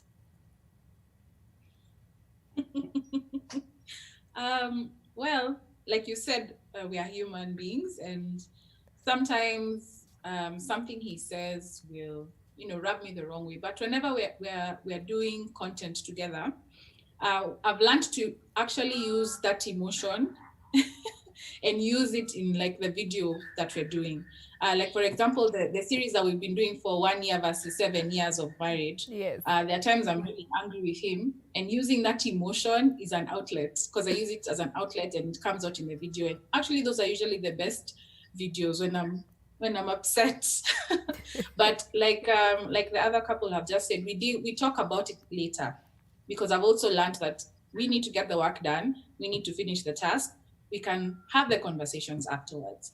But yes, that's what we do. But but if we're not shooting the content, I usually tell him he's learned to respect the fact that I need to take a break. I need to breathe. go and deal with my emotions in the corner, and then now we can sit down and discuss. Yeah. Okay, Yeah, and your perspective? Yeah, my perspective is the same, only that, like every couple will attest to, conflict sometimes is good. I look at conflict as a nice stepping stone to the next, floor, the next floor, a new dimension or something like that. So what we normally do is whenever we come to a place where there is conflict, we take that, like Aremia said, I usually take that as a space to be able to come up with an idea. And that's why our series 1 year versus 7 year couples, really hit off for couples, because every couple saw it there, like, this conflict, let's reflect it, let's use it as an idea. Then of course later on, now as the man, you have to now find a way of either buying her a gift if you're the one who wronged her, or even if she's the one who wronged you, you'll buy her a gift. She's the one who wronged you, you still buy a gift, and you find a way of how you can be able to now, bring peace to the home. Okay, and speaking of which, Rogoro and David, how do you deal with conflict? Because there are those times where it's become too much. Now you're feeling, I am mad. Something needs to give and not me. Well, the truth is that David is better at this than I am. I quietly sit and figure it out myself. Him is the one who comes and says, I didn't like the way we should have. And so at that point, we end up getting the hang of it. But if it's bad enough, then, eventually I get around to having the discussion. But I find that he's actually a lot better at we should have probably discussed it like this, was it me or did I see something there? So at that point, then we discuss, get over and done with it, and then move on to the next thing. So Jenny, do you believe in this whole thing of time out? Let's go think about it. We'll come back when we are calm. Mama, for you, it needs to happen now. Gladys, actually what Rogoro is talking about is a very recent development. I would be the one stewing over it, wondering, is this the best way to approach it? Is this the best time? But I realized over time that if I don't deal with it, then it's going to be a problem in future. And it's because I would be having this thing that's eating me up, and she has no idea that it even offended me. And so I've learned to bring it out softly and bring it out immediately, so that then we deal with it. Of course, again, being, like Grace was saying, emotionally intelligent enough to weigh the times and the options and how to really bring it around. But I've actually had to learn to face the issues, because I'm the guy for, if you don't raise it, then don't ever raise it. Go die with it somewhere in a corner. But I've had to come to that point of, okay, let's deal with it, let's fix it, while it is still fixable, because there may be a time when it's, And Grace, how and why is it important to know how to deal with the issue vis-a-vis the person? Right. Now, what George said is very important, that conflict is an opportunity, but most of us see conflict as a bad thing that we need to get rid of. So because we grew up, the way that we were socialized is that conflict was bad because people argued and they didn't resolve. We didn't see them resolve. So we all, as children, we grew up thinking arguing is wrong. When we don't agree with each other, that's not a good thing.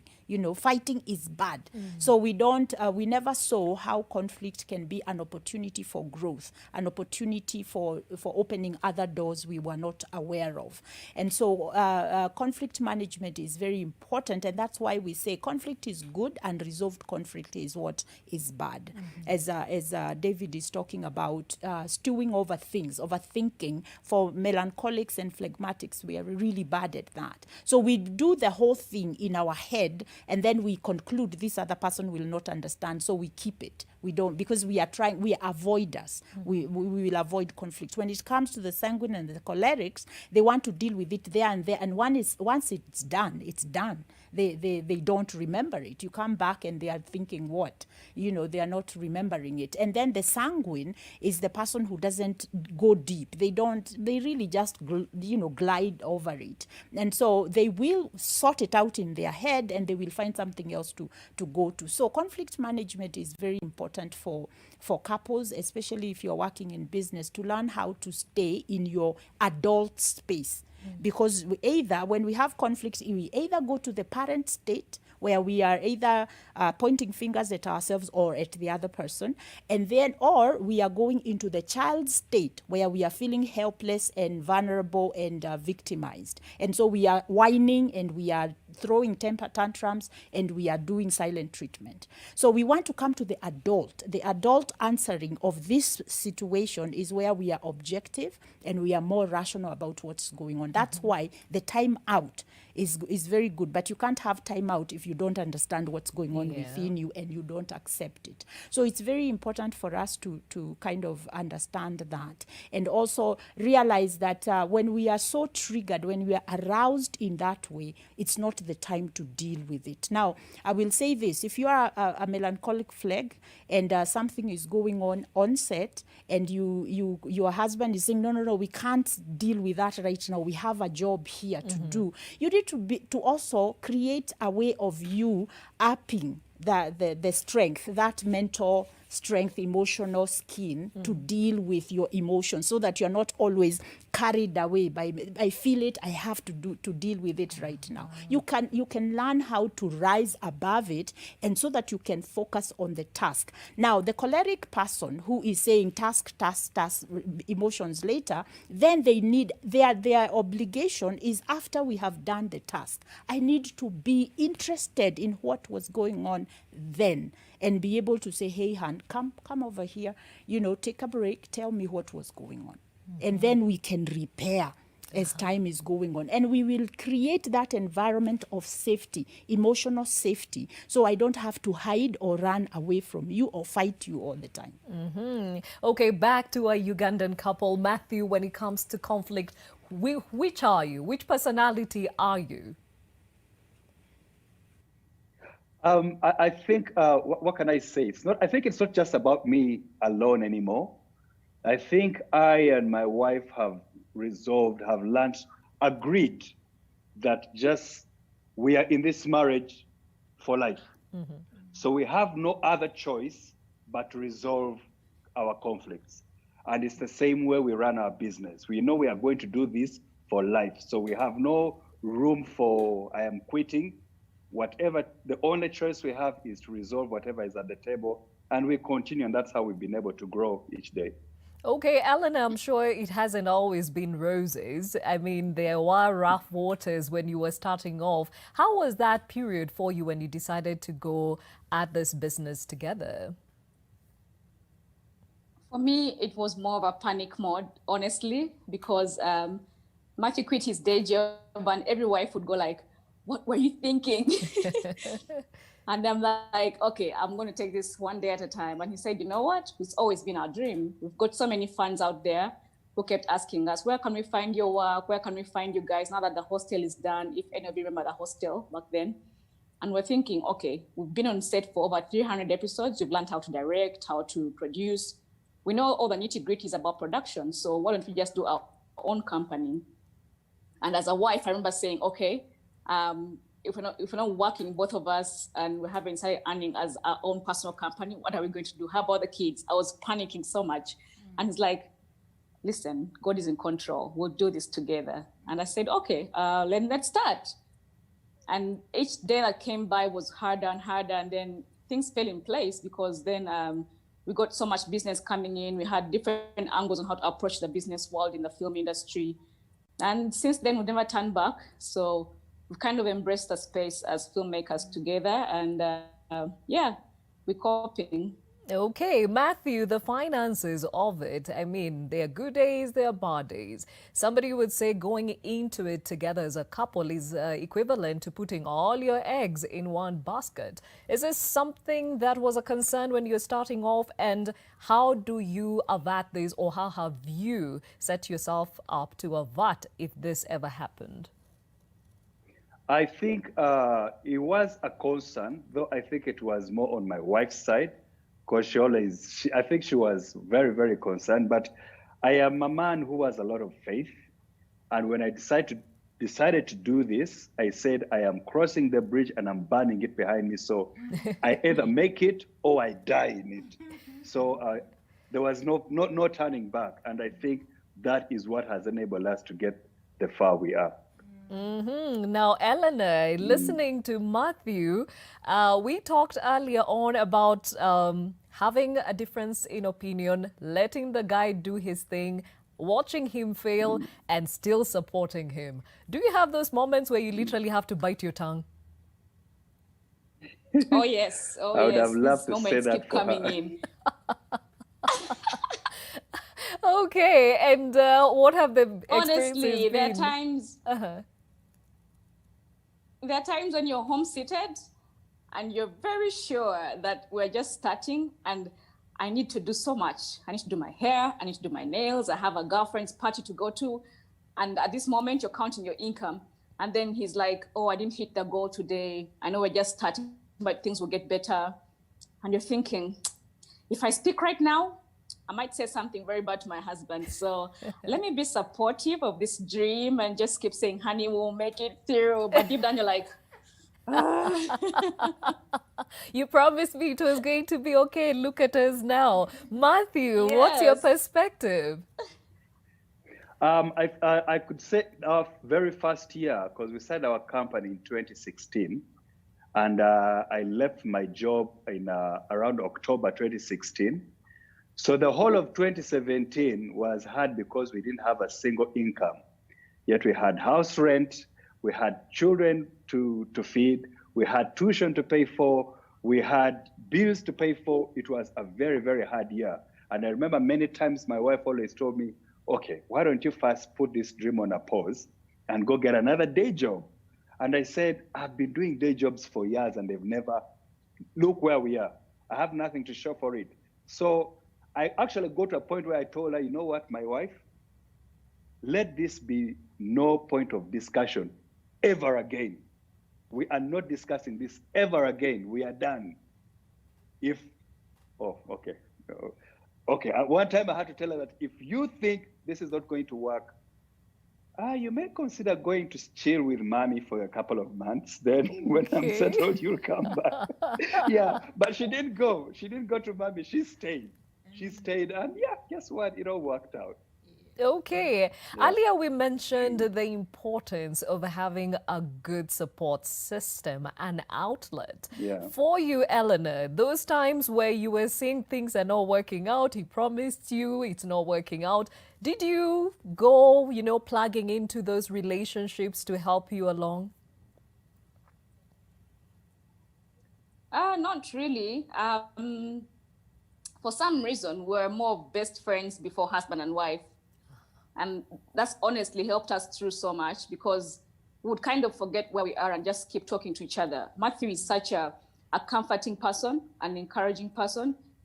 He knows how to talk and encourage somebody with, life situations. So we'd always sit and reflect every day and talk about our future and the picture we see ahead. And I must say, Matthew painted such a perfect picture ahead. So I kind of sat into it.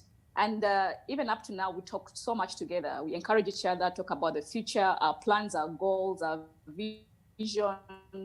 So it kind of keeps, reflecting back in my mind that, okay, we're getting there. I think the most I've gone out to seek help for is maybe my mother.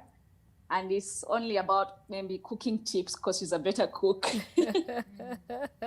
Okay, I hear you. George and Kariuki, have you had instances where you've had to call the wazes, whether it's in your age group or somebody somewhere to help intervene?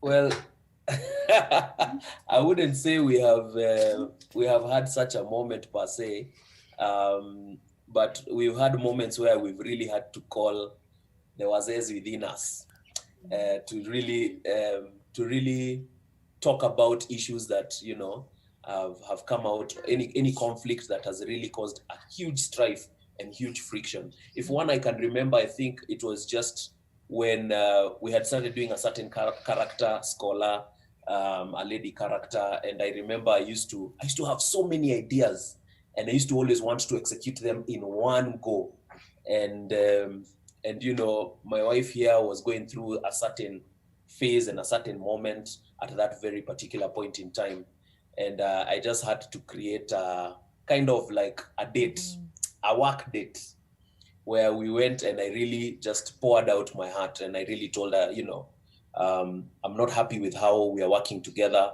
We are not working as a team. She's pulling us down.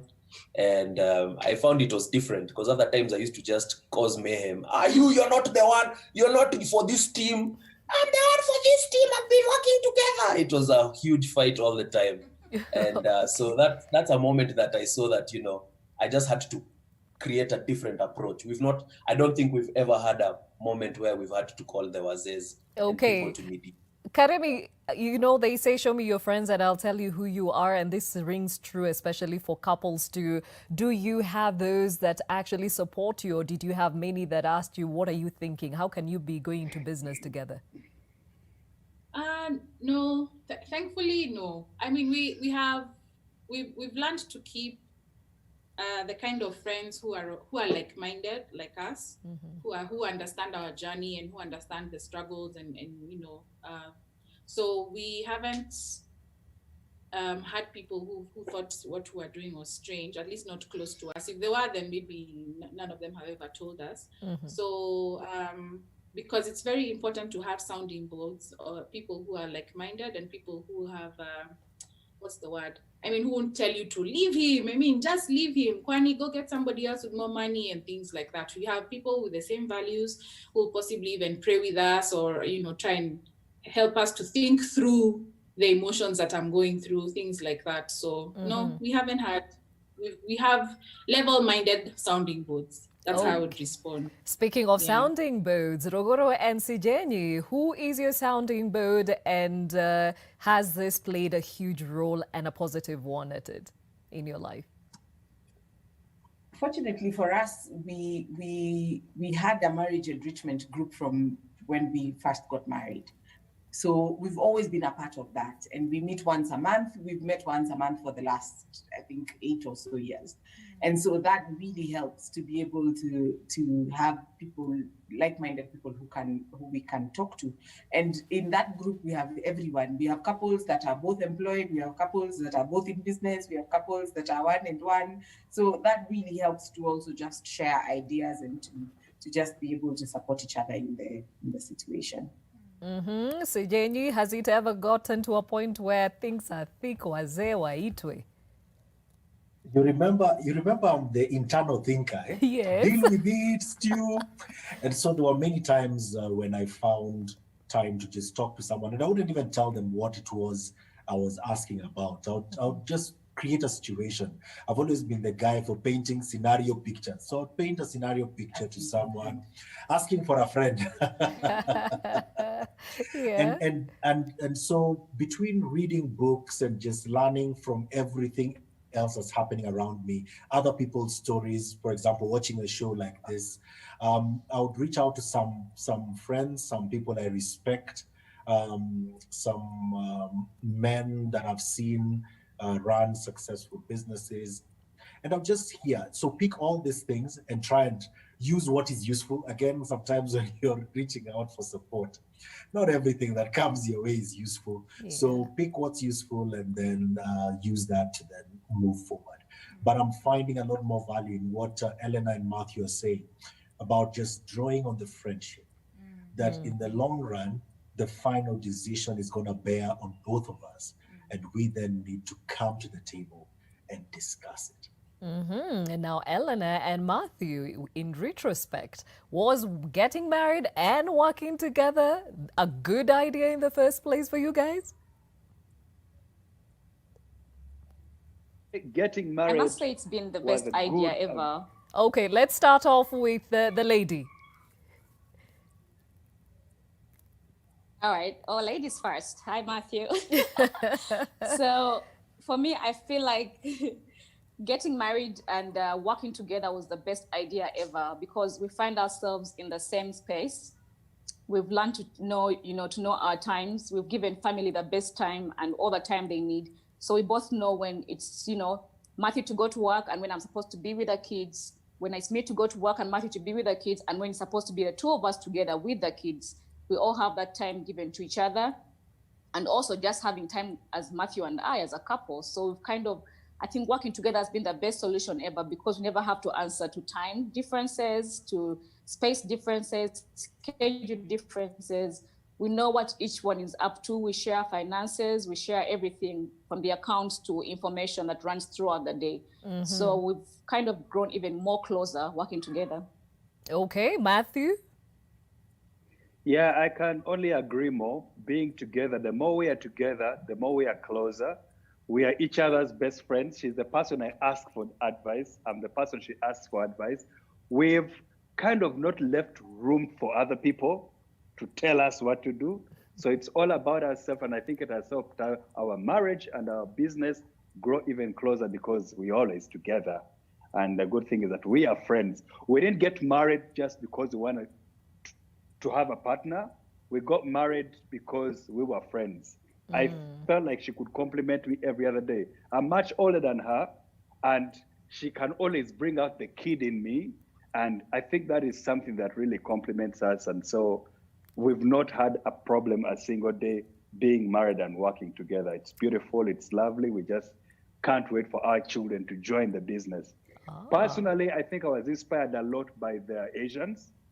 Because like even in Uganda today, the biggest businesses that have survived the longest are family businesses for Asians.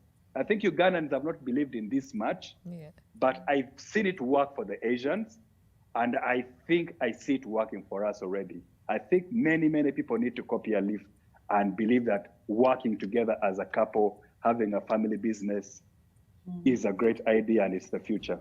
Okay. Interestingly said, because when we started off, the first question was, is it a good idea? And you said no. Right. But with the right parameters, it's actually Yes. doable. And we've seen that in the couples we've talked to. Now, to start with, before I even give you a chance to give your closing remarks, I'm told we have a question to Grace. We have Simels Lempaka who says, please talk more about the phlegmatic sanguine personality. So the phlegmatic sanguine is the easygoing person, a person who is very nice to be with. They are calm, they are cool, they accommodate people. They listen very well. And the sanguine is the social part of the person who is a social butterfly. They love being with people. They love to laugh. They just love to have fun. So if you have a phlegmatic sanguine blend, then people find you to be a very easy person to reach out to talk to get deep with. However, the other side of it, the weaknesses that they may have, you may never really get to know what they really think about you because they don't like to confront anything. So if you are looking for somebody to be able to tell you something that you need that will help you to grow, this is not the person to ask. They will have to have a higher level of, again, emotional intelligence to feel that it's okay because they are out to make you feel comfortable and for them to also feel comfortable. Yeah. All right. So even as we put this conversation to rest, it is imperative to be self-aware, even as you're walking into this journey of being married and working together, or being in a relationship and working together. What are your parting shots? My parting shots are, you need to, first of all, have rules about what is agreeable and what is not agreeable. Then the roles have to be very clear and no micromanaging. If you have, and then it would be better if you do the roles according to the personality, the giftings, and the talents of each other. So that now, if one is gifted in leadership, that you allow them to do that leadership. If one is gifted in marketing and PR, then you let them do that, but don't step into each other's roles. Let everybody. I think one of the couples talked about that one of the things they learned very early is to just stay within your lane and let the other person come looking for your support or your help. Or if you see something they can do different, that you do it in an influential way, not demanding. You know, that there is a lot of respect, but also a lot of esteem that you give each other. That I believe in you, you can do this, I'll be right here if you need me. And then also the idea of looking at a situation and not making it a crisis. If it is not, nobody is dying, it's okay, let the flow go, and you always remember that you always have the ability to solve the problem if it gets there, because you have to think about always, couples in business together, they always have to think about the marriage. At the end of the day, this is the marriage. The business can fail, but the marriage cannot fail, because we have kids, we have built this thing, and so we always need to protect, no matter what's going on in the business, we always need, our priority is to protect the relationship.